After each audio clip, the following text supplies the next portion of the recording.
최근 상속계획과 자산관리를 위해 리빙 트러스트를 활용하는 분들이 크게 늘고 있습니다. 리빙 트러스트는 사망 후 복잡한 검인 절차를 줄이고 자산을 보다 효율적으로 관리할 수 있다는 장점이 있습니다. 그런데 많은 분들이 집의 명의만 리빙 트러스트로 이전한 후 주택보험은 그대로 두는 경우가 있습니다. 실제 상담을 하다 보면 집은 이미 리빙 트러스트 소유인데 보험은 여전히 개인 명의로만 유지되고 있거나 트러스트 정보가 보험계약에 제대로 반영되지 않은 사례를 자주 접하게 됩니다.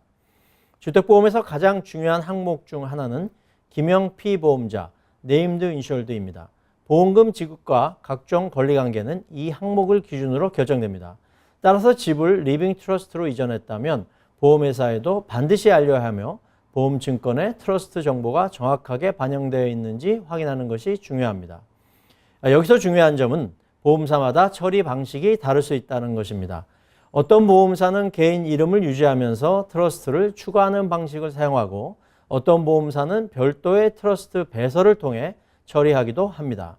따라서 단순히 집 명의만 변경했다고 해서 보험까지 자동으로 변경되는 것은 아닙니다.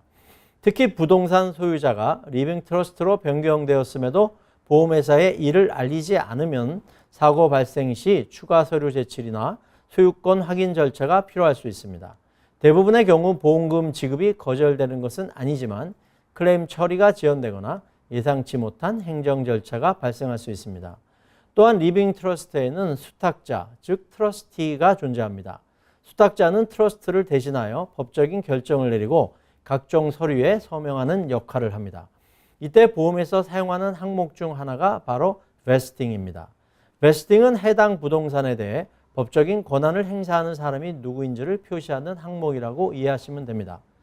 보험사마다 세부적인 처리 방식은 다를 수 있지만 일반적으로는 기명 피보험자에는 리빙 트러스트 이름이 들어가고 베스팅에는 해당 리빙 트러스트의 수탁자인 트러스티가 표시되며 추가 피보험자 또는 이해관계자에는 실제 거주자인 개인 또는 부부의 이름이 포함되는 경우가 많습니다. 실무적으로는 같은 트러스트를 여러 항목의 중복으로 기재하거나 반대로 트러스트 정보가 전혀 반영되지 않은 경우도 종종 발견됩니다.